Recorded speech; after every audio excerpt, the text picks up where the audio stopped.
नमस्कार, वीकेबी न्यूजच्या सुपरफास्ट बातम्यात आपलं स्वागत। केंद्रीय वाहतूक मंत्री नितीन गडकरी यांच्या राष्ट्रीय महामार्ग निर्माण खात्याने मागील 5 वर्षात नवीन राष्ट्रीय महामार्ग निर्माण विकास व त्यांच्या देखभाल दुरुस्तीवर सर्वाधिक 1 लाख कोटीहून अधिकचा खर्च महाराष्ट्रात केला। उत्तर प्रदेश, गुजरात, राजस्थान, बिहारलाही प्रत्येकी 40,000 कोटी निधी दिला गेला। 30 मार्च रोजी गुढीपाडव्याच्या दिवशी पंतप्रधान नरेंद्र मोदी आणि राष्ट्रीय स्वयंसेवक संघाचे सरसंघचालक डॉ. मोहन भागवत नागपुरात एका कार्यक्रमानिमित्त व्यासपीठावर एकत्र येणार आहे। या कार्यक्रमापूर्वी पंतप्रधान नरेंद्र मोदी हे रेशीमबागच्या स्मृती मंदिर येथील डॉ. हेडगेवारांच्या समाधी स्थळाचे दर्शन घेणार आहे। पंतप्रधान नरेंद्र मोदी हे नागपूरच्या संघस्थानी जाणारे पहिले पंतप्रधान ठरणार आहेत। मुख्यमंत्री देवेंद्र फडणवीस यांचे विश्वासू नागपूरचे माजी महापौर संदीप जोशी यांना भाजपने विधान परिषदेची उमेदवारी दिली आहे। महायुतीचे संख्याबळ लक्षात घेता जोशी यांची विधान परिषदेवरील नियुक्ती निश्चित मानली जात आहे। नागपूर जिल्ह्यात आणि शहरात गेल्या 2 दिवसात 4 हत्याकांड उघडकीस आले आहेत। त्यापैकी 2 हत्याकांड शहरात तर 2 हत्याकांड ग्रामीण भागात घडले आहे।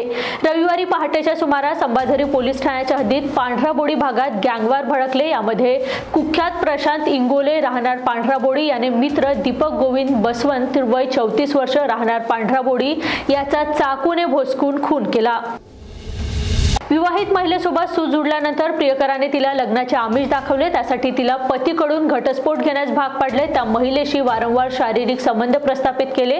त्यानंतर मात्र तिला लग्नास नकार दिला। या प्रकरणी सदर पोलिसांनी पीडित 36 वर्ष महिलेच्या तक्रारीवरून आरोपी विरुद्ध गुन्हा नोंदविला आहे।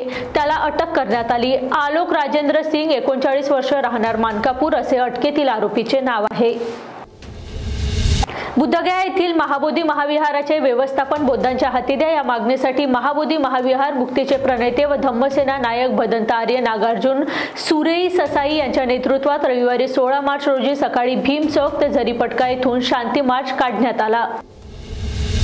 फार्मा उद्योगात अनेक नवे संशोधन होत आहे। या क्षेत्रातील शिक्षण पूर्ण करणाऱ्या विद्यार्थ्यांनी देखील नवीन प्रयोगावर आणि संशोधनावर भर देण्याची गरज आहे। नागपुरात मोठ्या प्रमाणात फार्मा उद्योग येत आहे। अनेक कंपन्यांचे काम सुरू झाले असून मोठ्या प्रमाणात रोजगारांच्या संधी निर्माण झाल्या आहे, असे प्रतिपादन केंद्रीय रस्ते वाहतूक व महामार्ग मंत्री नितीन गडकरी यांनी दिले।